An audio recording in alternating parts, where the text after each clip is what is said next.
Welcome to Inbox Roundup number 12. This week I'm going to talk about what happens to U.S. soldiers when they break the laws overseas, what the future holds for conflicts, why NATO won't give F-35s to Ukraine, AWACS detecting Russian missiles, and whether Russia uses dog tags. Now, before I get started, as some of you know, my left arm was ripped off and reattached, and my life was saved by a tourniquet. And that's why I keep a first aid kit from RA First Aid in my car. Click the link in the description below and use code Ryan to get 12% off any first aid kit. Give the gift of safety for Father's Day.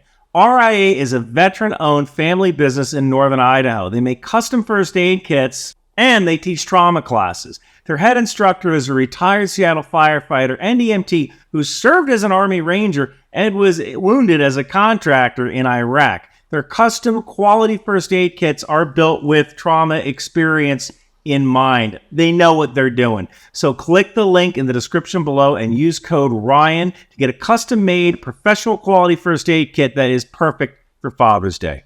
Now let's get started. Stanislav from Slovakia asks, currently we've got a big scandal regarding American servicemen in my country. I wonder what they could have possibly done. Is this something that's common? Seeing behavior like that is not uncommon in my country, but seeing it from a foreign military is weird. Also, do you think that what is going to happen to the guys involved? Okay, so I actually looked this scandal up. The scandal was that American soldiers are basically acting like drunken fools in a store. The police were called and they threatened police. The actual text of the article reads, the American embassy in Slovakia declared the incident an inexcusable display of dishonor to the Slovak police and the community. The soldiers were dismissed from their posts in Slovakia, and there is a disciplinary woman. I think there might be something lost in translation there. So, American soldiers acting like idiots after a few beers is more common than you think, mainly because I've done it myself. I've had a few beers before and walked around Munich trying to find the Bahnhof. When it comes to what happens to the soldiers, you have to look for what's called the SOFA agreement. SOFA stands for Status of Forces, and it's a treaty between the host nation and the guest forces, in this case, American forces. And it regulates everything from whether the host nation will honor American driver's licenses to how soldiers are disciplined if they break a local law. Now, in this particular case, Article 12 of the SOFA agreement between the U.S. and Slovakia says, Slovakia hereby exercises its sovereign discretion to waive its primary right to exercise criminal jurisdiction as provided by Article 7, Paragraph 3 of NATO SOFA. So basically it means that if an American soldier commits a crime in Slovakia, it is the responsibility of the American government to investigate and punish them. What happened to the soldiers was that they probably got some type of non-judicial punishment. And that's where the commander can impose a punishment on a soldier. The Army calls it Article 15. So there's a few different types of Article 15, each increasing in severity of punishment. The first is a summary grade Article 15. The second is a company grade Article 15. The third is a field grade Article 15. The most common is a summary Article 15. Let's just say you disrespected an officer, you've been late to formation multiple times. You'll probably get 14 and 14 days extra duty, 14 days restriction. It's not a big deal. You just shut up, take your punishment like a soldier, move on. It's not going to harm your career. For serious offenses like murder, that goes straight to CID or Criminal Investigative Division. Then you go to courts-martial, which is like that trial in A Few Good Men. The penalties for actually going to courts-martial can be everything from a dishonorable discharge to confinement to hard labor, where you turn big rocks into little rocks, just like Rambo did at the beginning of Rambo 2.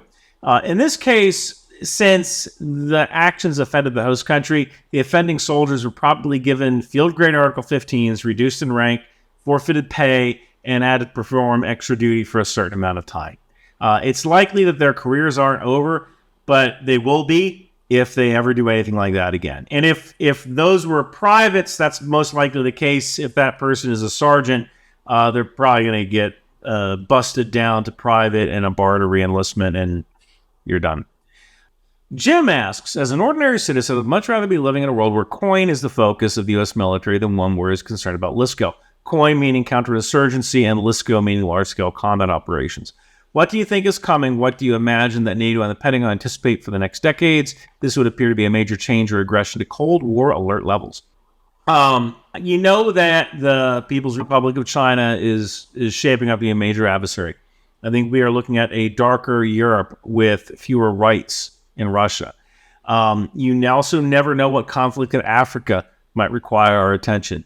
Haiti is nearly a failed state. Some parts of Mexico are nearly a failed state. So we don't necessarily know where the next conflict might be. But I can tell you this. For certain, the next conflict is going to be a DevOps war. And I think whether America and its coalition wins or loses that war will be centered on DevOps. And DevOps means development and operations. It's essentially how you deploy software. And this is so important because right now the way the military deploys software is very archaic. And I'm not really going to get into the actual methods on how we deploy software, but it is nowhere near the way you might update Facebook or Twitter. And when you think about it, software is a mission-critical application. I said it a couple of months ago. Russia was not going to be able to shoot down HIMARS because their software didn't know what they're looking at. But in 6 months, they're going to be able to shoot down HIMARS. Well, supposedly Russia's shooting down HIMARS. They got their software update done. It took them 6 months. Future conflicts are going to require that we push out software faster than our adversary. If our adversary has a way of pushing out software faster than us, they gain a very decisive advantage. So the army that can securely deploy software first is going to win the fight. That's one big thing that I see in the future. I also see an army that is focused on long-range persistent sensors along with precision fires. Find the bad guys, hit the bad guys with pinpoint accuracy. And I also see an army that's focused on degrading the adversary's ISR as well as countering drone attacks. From what we've seen in Sudan, people are learning how to use these commercial drones very effectively with airdropping munitions. And that is going to be a big issue moving forward. And we need to look at how we manage the electromagnetic spectrum and how we can defeat some of these drones. So that's what I see moving forward. But if we don't have a way to do DevOps and push software updates out of the warfighter, we will lose the next war. So I honestly think DevOps is probably the most important thing there. Lucas asks, I was at an air show at McGuire Air Force Base in New Jersey, and I was telling my friend that Ukraine should get stealth fighters to regain air superiority for their counteroffensives. I remember watching a video from Real Engineering that said Russian S-400 air defense system can only detect an F-35 at around 30 kilometers. Not only that, but the fighters could finally get some confirmed air kills. Could the reason why they aren't in Ukraine be the high maintenance/training costs? So the F-35 is a 5th-generation stealth fighter in use by 9 different nations, and it's a good platform. But there's not many of them. There's only about 900 or so in service, and they might not be able to find any to donate or lease even if they wanted to. The other problem is that there are secret materials and avionics on the aircraft. So if you want to maintain those jets, you need a secret clearance. You need to get background checked to a certain level just to perform maintenance on that aircraft. And it just isn't practical to background check all of these maintainers during wartime. Now, there's also people who are going to point out that, if Russia shoots one of them down, then they have the technology. I've always said this isn't that valid of an argument because a weapon unused is a useless weapon. So I don't really consider it a valid argument not to use a weapon because they might get the technology. Because if that weapon system ends the conflict sooner, then that weapon system has essentially paid for itself because it's a more effective weapon system. But I don't think it's practical or realistic to give or lease F-35s to Ukraine. Next, Luca asks, if Ukraine is worried about its air defense systems giving off radar emissions that Russia can detect, is it possible for NATO to use AWACS to detect Russian missiles and planes, pass the info to Ukraine, and only have them turn on their radars at the last minute to engage? So AWACS stands for Airborne Warning and Control. It's basically a large radar antenna on an airplane, and there's different variants of this. Many different countries use these things. They're mainly used to control the battle space and vector planes toward targets and also do some early warning and ELINT, electronic listening. The problem with surface-based radar is that the Earth is curved, so range is limited. So we send planes up in the air to get higher, so they can reach out further. For a platform like the Air Force's E-3 Sentry, we're talking about a Wikipedia answer of 200 miles. The actual range is probably much further. NATO does have a mission to protect the airspace of Europe. And when Russia launches a missile going west, we need to let Poland and Bulgaria know that it could be headed toward them. What happens to that information after that is anybody's guess. So there might be a direct line to Ukraine, but, I mean, we're just being neighborly.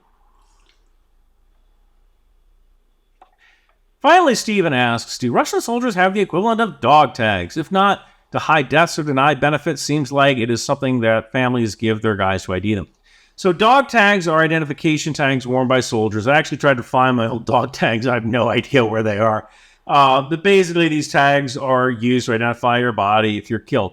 Nowadays, the U.S. Army uses DNA samples, and from what I understand, Russia uses DNA samples as well.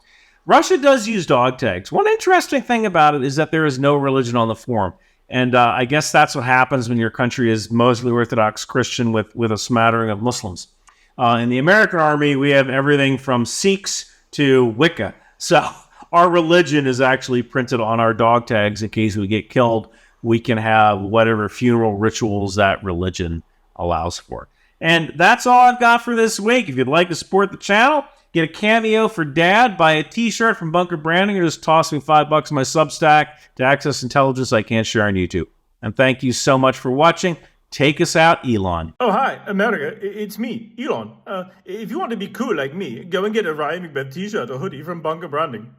I'm going to get a HIMARS shirt because it fires rockets, and rockets are pretty cool, just like me. Ha ha, you fool. It is me, Mark Zuckerberg from Facebook, and I will be the coolest once I get a Patriot shirt because the system is fully automated, just like me.